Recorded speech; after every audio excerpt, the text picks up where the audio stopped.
Y'all, hey y'all, hey y'all, hey y'all. Hey, good evening, and thank you so much for being here on the Hear My Heart show, returning at the Hear My Heart time on the Hear My Heart channel. I am so thankful that you have decided to tune in with me and my VIP. Thank you so very much. I do want to share with you. I would love for you to do this wonderful thing that I need for you to do is to share. Show me that sharing is caring in your life and share this show with someone else. Okay. Don't keep all this goodness to yourself. Share it with someone because you never know who is going to need to hear this. Women, we always are holding on to different little things and we always want to keep stuff to ourselves. But show sharing is caring and share this show with someone. Rather, you're sharing it on your timeline or you're going to send it in a text message to someone or even in an email. We still email nowadays. Either way it goes, share this with someone because you never know what that lady is going through. So, yeah, please do me that favor. Share. Show me that sharing is caring and share. I also will ask for you to make sure that you are following the Hear My Heart show and making sure that you're following me on all social media platforms. I am the People's Cheerleader on TikTok, YouTube, uh, Instagram, Facebook. You say the social media site, more likely than not, I'm going to be on there. But those are the ones that you'll be able to find me on, even on LinkedIn. Okay, that's under Tiffany Rochelle. Nevertheless, please go ahead and make sure that you are following me. Throw on your notifications on so that you will be able to stay in the loop of any and everything that I have going on so that you'll be able to stay empowered as well. And I did make reference to us talking to individuals. And I think that that is something that is super important that we talk and express our feelings and share how we're feeling because it's so easy for us to hold on to stuff. And then we're going to feel like, hey, nobody is paying attention to us. Nobody is listening to me. Why isn't anybody seeing how I'm feeling or just paying attention to me? You want to be a whole red stop sign that somebody is going to pay attention to. Sometimes it's you'll be paid attention to, I'll say it that way, when you open up and share what's going on with you. Now, you can't open up and share with everybody, but you got to find your trusted circle, whether it is a counselor, therapist, pastor, coach, whoever it is. You have to find a trusted individual that you can communicate with. It's so easy for us to wallow in our anxiety, to wallow in our depression, to wallow in I don't feel like it. I'm in a mood. Don't bother me. It's easy for us to sit and be in that.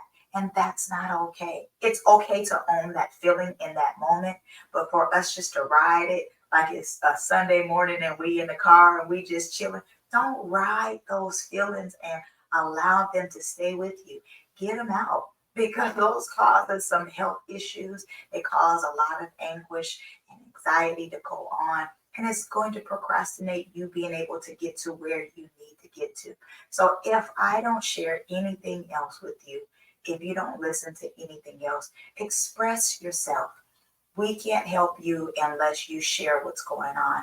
I had a friend, I went through a battle myself where I just didn't feel like talking.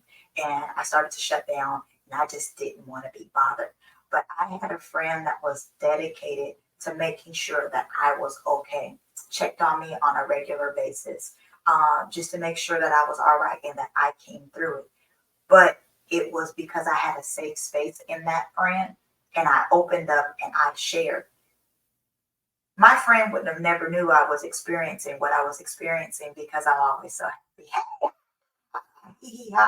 So you always get the brighter side of me. But my friend was able to create that safe space for me.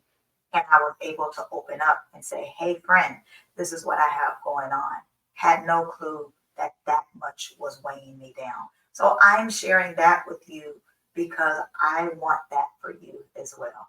Please open up and share. Don't do life by yourself, okay? Please share what you got going on. Find that trusted individual. And I can't express trusted enough. The reason why I'm saying trusted is because you'll find somebody and say, hey, I'm feeling this way. they might not be that individual that is capable to help you through that process. They may be going through something, or it's just the timing of that isn't right. Find that trusted individual. Sometimes you're asking, hey, friend, I may need to talk to you. Is this a good time? Finding the temperature of an individual first to see if they're receptive enough to receive what you have to say, that definitely matters. But just because it's not the right timing for that said friend that you're attempting to talk to, that doesn't mean that nobody cares about you and nobody loves you. That just may not have been the right time or may not be the right person. But don't stop wanting to express yourself simply because that one person wasn't there for you. Okay? Don't think everybody hates you just because of the one. All right? Now, have a fabulous VIP with me here on tonight. Yes, I'm saying on tonight. So I have a fabulous VIP with me here. She is an amazing individual. She is a writer. She has former work in journalism. And she's just fabulous. And she's going to introduce and tell you a little bit more about herself, because I'm trying not to say so much about individuals in the beginning so that you're like, I told you so much in the beginning that we need to talk about her. I heard that already about her. So, nevertheless, I'm going to bring to the forefront my fabulous VIP, Miss Tonya. Did I tell you that you were gorgeous? And I realized that. Thank you. And you have my favorite print on. Like, I Oh, swear. polka dots. Is that like one of your favorite prints, or it's just It's just a thing. Yeah. got it? I was like, oh, she put out polka in my brain. This is the arrogance in me, in my brain. She Mhm. put out polka dots for me. Oh, I did so. Come on. Collaborate get you a lot of places. Yes. Yes. Do me a favor. Tell me about you. Yeah. So, my name is Tanya. I'm from Toronto, Canada, and I am a Christian life coach and also a author as well. So basically, God put me on this journey after I came out of a toxic relationship. This wasn't really my profession, so to speak. I studied journalism, and I was looking to go into sports broadcasting. But then God, dropped it in my spirit that this is where He wants me to be. So my whole purpose is basically from my story and from my testimony that He brought me out of, which again is a toxic relationship. Gotcha. Was that tough for you to I guess I should say, I won't even say comprehend. Was that a tough challenge for you as far as going from journalism? You're still to a degree telling a good story as far as journalism goes, because you're telling Yeah. your story. But was that a tough decision for you to be like, okay, God, I'm gonna listen to you, but my dream is this. But I guess okay, following your plan. I guess was that tough? It was tough to let go of the dream. I was half in sports journalism, but I couldn't find anything that was like, permanent. So it was very hard to break through in the industry. So I guess easy for God, but hard for me just to let go of the idea and thought. But now that I've said yes to Him Mm-hmm. and I've, followed His calling, I do see where it could potentially come back up. And all is not lost. Like you said, I'm still utilizing my writing skills. Yeah. And so that's not lost. And I'm able to impact more people than I thought I ever would. Yeah. Yeah. How is what is it about when did you start this faith journey? I guess I should say you and Jesus. When did you guys became Mhm. homies? I I'm would say, ignorant, so I would say it was in 2016. So just coming out of my relationship, and how that happened is I was ghosted, didn't know what to do, but I knew to run to God, to Jesus. I was always in church every Sunday, but it oh, was just, every Sunday, and then we don't open the Bible again till next Sunday. yeah. So I used to go with my family, but then when I had nowhere to run to or no one to run to, um, I was praying and I was crying and I was just pleading with God to take away my heart. And that's when I heard Him, and He spoke to me and He told me that there was nothing wrong with me and that he loves me. And then from then on out, it's been me and him. Hey y'all, it's Tiffany Rochelle here, and I have a few offers just for you. The first one is my book, and it's called I Choose Me. Now, I have had to fight in some type of way or another, but the best fight that I fought is the battle of me. The old me versus the emerging me. Now, the old me always threw some good punches, but the emerging me knew how to stick and move because I learned the art of endurance. I'm so much better than my past hate was and is so hard to hold on to. Choose to let love abide.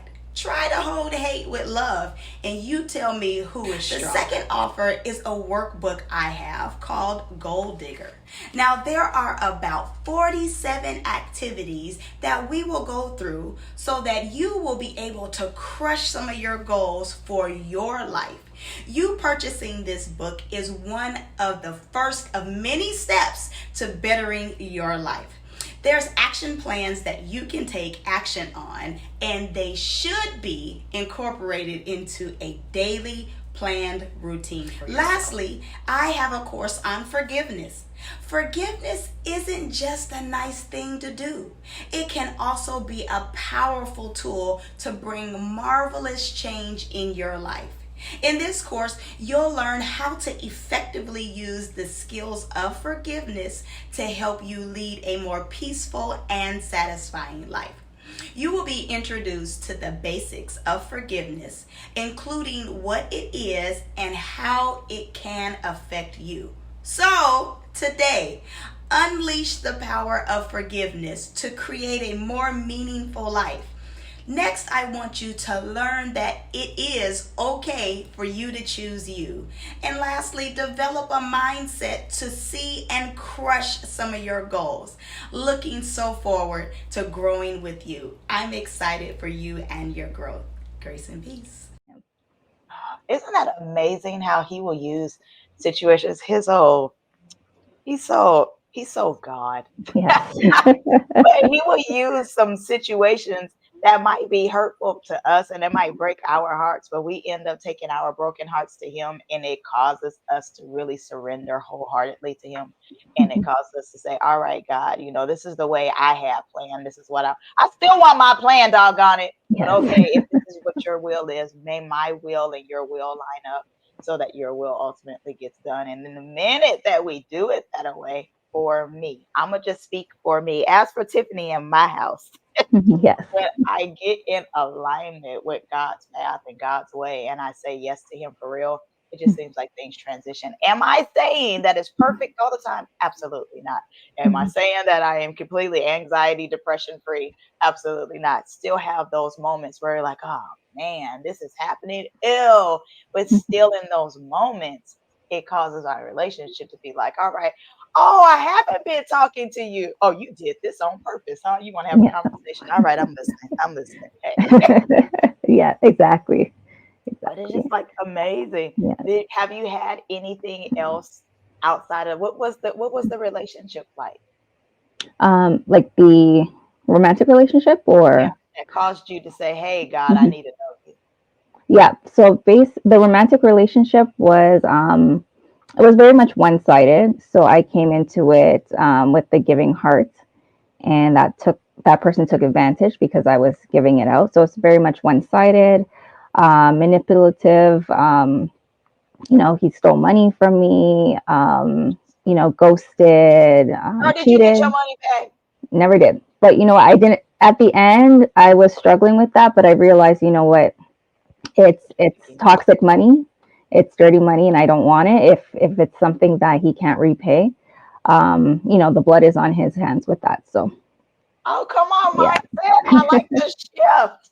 I absolutely love this shift. Now that made me feel good. So it sounds like you still have a good heart then. Your Yes. heart. I was, struggling with God, asking him to take away the heart that I have, but I realized with healing with him, he still wants me to be loving and giving and be my true self. It's just a different way of how I was utilizing my heart. He wants me to understand my heart and understand my value and the worth that it has before I decide to give it away. When did you realize that? When did that aha moment happen for you? Like you Um, realize you're valuable. so it was in that moment when I heard his voice that he loved me, and it was a different type of love outside of, friends and family. From then I realized, what, all's not lost. God loves me, and it's that the heaviness and that type of love where it's like I needed a hug in that moment, and I got it from him. So it started to build slowly as I started to learn more about him and his heart, and then my heart, and seeing myself through him and his eyes. That's dope. Oh yeah, I like that. I absolutely like that's amazing. Tell me about your book. Yeah. Because you're a So whole writer out here in these streets. Yes, I did say streets on purpose. So yes.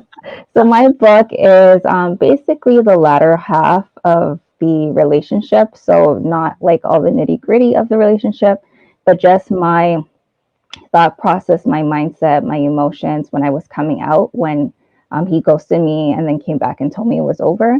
So just struggling with all the self blame, self doubt, feeling alone, feeling abandoned, and just pouring out my heart to God, and God telling me that it's not true. You're not seeing it the way I'm seeing it. So it's my personal testimony.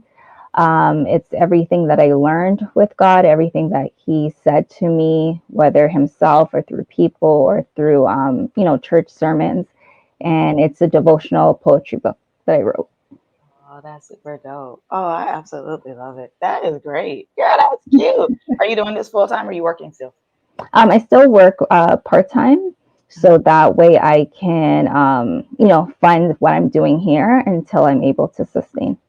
Yeah, that's dope. Cause I trust me, I get that one. Cause that's why I'm like, yeah.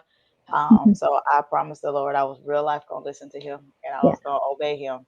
And I'm like, this is your vision that you had. I was doing it full time before, Mhm. and I'm gonna do it again. Good. So That's good to I hear. had to go into this what I'm considering. Hear my heart. Here goes my show title. Hear my heart. But I went into what I'm considering to be a backslidden stage. And the only reason why I'm saying it's a backslidden stage is because I got lazy.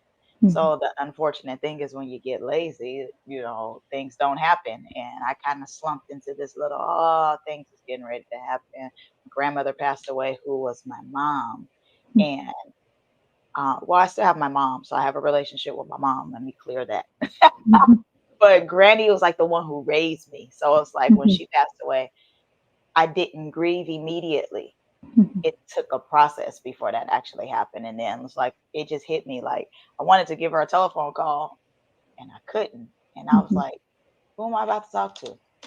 All right, well, I mean, I could talk to my mom too about stuff, but it just didn't hit the way it does when you talk to Granny. Granny, it just Mhm. hits differently. So I'm like, oh, who am I going to talk to? And so I just realized I don't have my grandmother. And it just hit me. I was like, wow. Yeah. All right. Well, let me go through this process. So in my brain, my rationale was I'm going to give myself 3 days to grieve. When she passed away, I'm going to give myself 3 days to grieve. Here we go. Let's go. That was just in my brain. So I'm like, I cried. So because I cried, everything is all right. Cool. Hakuna Matata. I cried. Mhm. Yeah. Yeah. But still didn't process my emotions. And it wasn't until later on. And that's when it hit me. So I'm self sufficient. I'm coaching full time. I'm Mhm. talking about books and such. And I'm like, yeah, this is great. Mhm. Then I was like, I don't feel like doing that. Don't feel like talking to nobody. So after my 6 week course was over with the last of my clients, I just realized like, oh, I didn't re up. So because I didn't re up, like Mhm. to advertise and go get my clients, I was like, oh, I didn't feel like it at that point. I was just like, whatever. All right, okay. Well, here's life. And then I realized, oh shoot, I got bills to pay. Wait a minute. So by the time I kind of like try to catch my energy back up to be the person that I really needed to be, Mhm.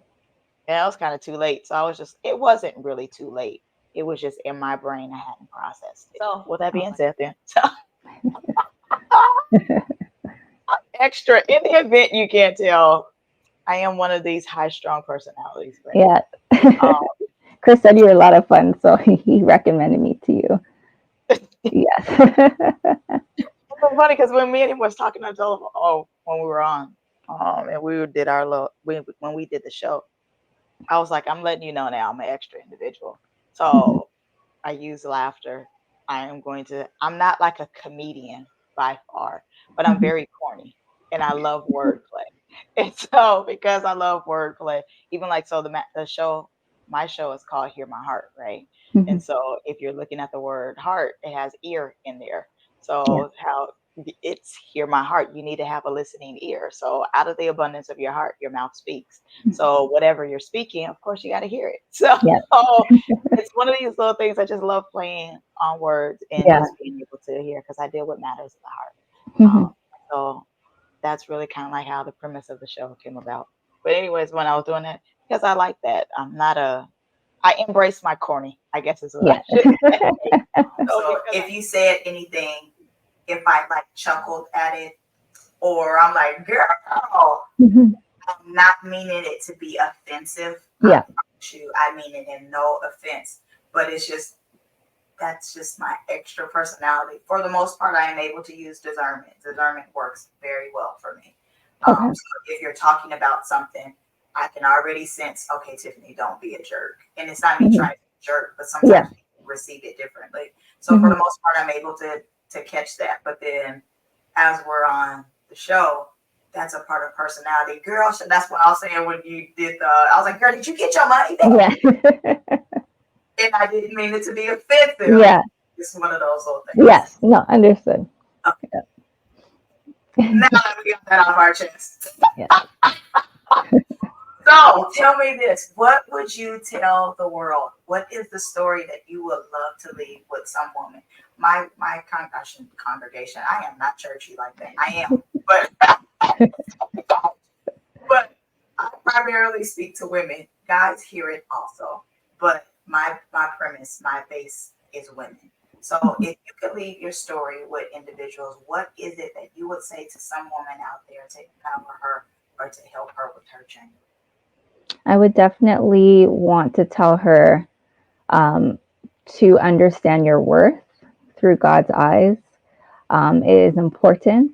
It's something that I didn't know how important it was. And because of that, I got my heart broken. So, for women who have a soft heart, who's very giving and loving, that's everything God wants you to be, but He also wants you to use wisdom and to know your worth through Him. That way, that's like the basis or the foundation. And then with wisdom, you know how to get into the right relationships, the right friendships, and you won't have to, you know, hold a lot of heartbreak. And if that happens, you know how to rebound, you know how to heal a lot quicker because of your worth. And you know it's not the end, and that you know God has something right around the corner that's even better for you. So if I could just say anything or one thing to that woman is to definitely know your worth through God's eyes. How do you get that relationship so that you're able to understand your worth through God's eyes? What is it? Is there any steps that we can take to do so? I might know, you might know. Yeah.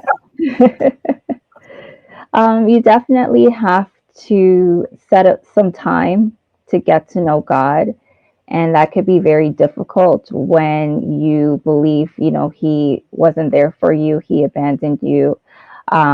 He, you know, could have stopped the relationship from happening and didn't. You believe He didn't intervene. So it becomes very hard. So it's at that point, and everyone's point is a little different as to when they get to that end of the road where they've exhausted all options. And sometimes, for me at least, He put me in that space where I had no other options, and that's when I could actually hear Him and take Him in. So it's once you get to that space, and hopefully you can do it a lot quicker, but He's there with you, whether you figured it out step one or you figured it out at step 10. And it's just surrendering your will to Him, your emotions to Him, your belief system and everything, and you're just willing to listen to Him. Not only talk to Him, but you're willing to listen. You're willing to, you know, seek Him for answers. and that's how you start that process. I absolutely love that because it's so easy for us just to have a conversation with God and we'll just be like talking. And, hey, God, I need this. And we have this open hand, like I need so needy, right? Yeah. But then we want him to do certain things. Do we take that moment to listen to him so we can get directions from him? So it's like, hey, God, I need you to hear me. And like, hey, hear what I got to say. But do we take that time also to hear what he has to say? And if we do hear what he has to say, because he doesn't always just become audible. I might be in the elevator and I can see something, that something in the elevator might be my indicator that's like, oh, Father, I hear you. But that's because I keep my receptors open. I'm always trying to see what is it that I'm going to hear. But after you hear what it is that he's saying, will you take heed to what he's saying? And that's the catch sometimes for us as ladies.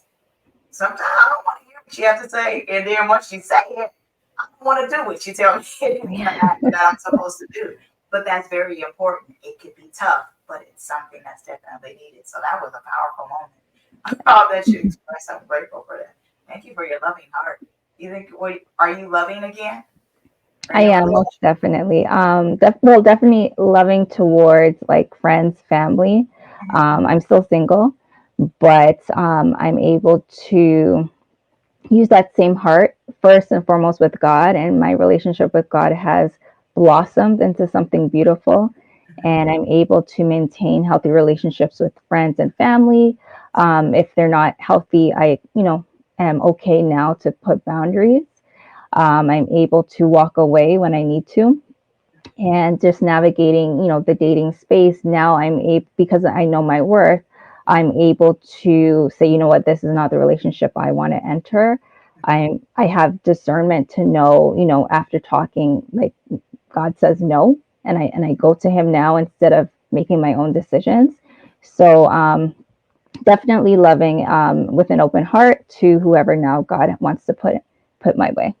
That's dope. That's great. Because I kid you not, after heartbreak, we can shut down to everybody. That's just not just saying that I want to shut down to a boo. That'll be everybody. I don't care if it's mom, sister, brother, cousin, whoever. I don't feel like being bothered. Like it's easy, but to hear you saying that you are still receptive to love from people and giving it, that's major. So I applaud you for that. Thank The you. real applause. So I'm super proud of you for that because your heart is still loving in the process of whatever heartbreak it is that you've experienced. That's absolutely amazing. How do we get in contact with you? Yep. So I'm on Instagram at deargodsdaughter.com. Sorry. So Instagram at deargodsdaughter, my website, deargodsdaughter.com. My book is on Amazon, and I am also launching a life coaching program as well. So you can find out more about that on deargodsdaughter.com. I'm excited about that. Yes. Also, I can't wait because we're definitely going to stay in contact with each other. If I ever need you for anything, I hope that I'll be able to call you for it. Likewise, if you need me for anything, especially starting a major journey, that can definitely be. We always need an ear to listen to, or hey, can I call? Can you help me for whatever reason? So, building your network of individuals. Hopefully, you'll see fit that I'll be able to be one of them individuals. I would definitely want to call because you guys' daughter. Thank you. Thank you. I definitely got to call you. I'm so grateful that you decided to take some time out with me. You didn't have your coffee. I had mine. That's okay. Yes. Thank you so much.